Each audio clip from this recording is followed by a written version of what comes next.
मुर्शिदाबाद हिंसा, संवैधानिक संस्थाएं बनाम सत्ता।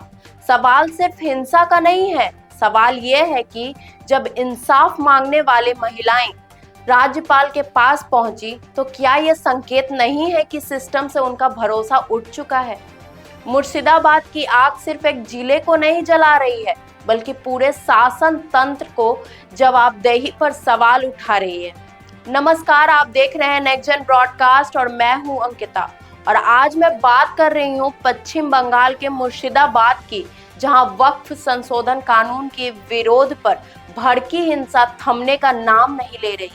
हालत इतनी बदतर हो गए हैं कि महिलाओं को खुद राज्यपाल सीवी आनंद बोस के पास पहुंचना पड़ा और उन्होंने सुनी वो चीखें जो शायद सत्ता के गलियारों तक नहीं पहुंच पाई थी। बता दें कि राज्यपाल बोस ने एक बड़ा फैसला लिया है। उन्होंने 2 दिवसीय दौरे पर हिंसा प्रभावित इलाके का रुख किया है। मुख्यमंत्री ममता बनर्जी की आपत्ति के बावजूद उन्होंने साफ कहा है, मैं निष्पक्ष हूं और जनता के बीच जाकर सच्चाई जानूंगा। राज्यपाल की यह पहल तब और अहम हो जाती है जब हम देखते हैं कि अब तक हिंसा में 3 लोगों की मौत हो चुकी है, 2 शमशेरगंज में और 1 सूती इलाके में।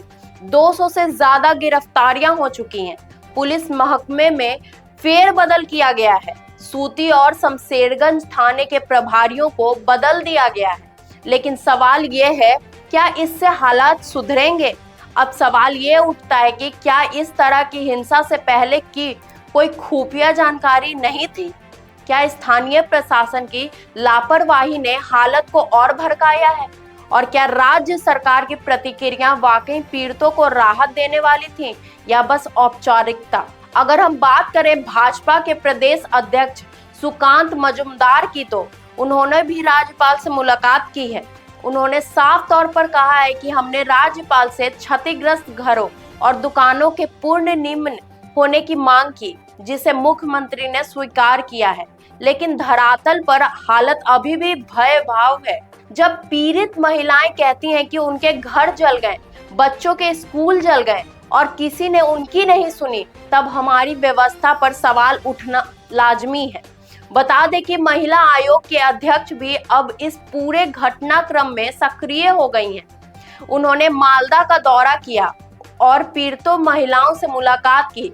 साथ ही राष्ट्रीय मानव अधिकार आयोग की टीम भी अब ग्राउंड पर है। उन्होंने पहले ही इस मामले में संज्ञान लिया था। अब वो मालदा और मुर्शिदाबाद दोनों जिलों का दौरा करेंगी और केंद्र सरकार को रिपोर्ट सौंपेंगी। ये सवाल अब और बड़ा हो जाता है, क्या ये हिंसा किसी कानून के विरोध में थी या फिर किसी बड़े राजनीतिक समीकरण का हिस्सा? क्या सरकारें सिर्फ विरोधियों को जिम्मेदार ठहराकर अपनी जिम्मेदारियों से बच सकती हैं? और क्या पीड़ितों की मदद अब शासनों और जांच रिपोर्टों के भरोसे छोड़ी जा सकती हैं? राजनीतिक बयानबाजी के बीच पीड़ित आज भी अपने टूटे घरों में ठंडी जमीन पर सोने पर मजबूर हैं। और यही वो हकीकत है जो अक्सर हमारे हेडलाइन से गायब होती है। मुर्शिदाबाद की हिंसा अब सिर्फ एक घटना नहीं है, एक प्रतीक बन चुका है उस सामाजिक असंतुलन का और प्रशासनिक चूक का और उस संवैधानिक जिम्मेदारी का जो शायद अब सिर्फ कागजों में रह गई है। ये वक्त सियासत का नहीं है, इंसाफ का है। आपकी इस पे क्या राय है? कमेंट करके हमें जरूर बताएं। और अगर आपको ये वीडियो अच्छी लगी हो तो चैनल को लाइक, शेयर और सब्सक्राइब करना बिल्कुल ना भूलें। तब तक के लिए धन्यवाद।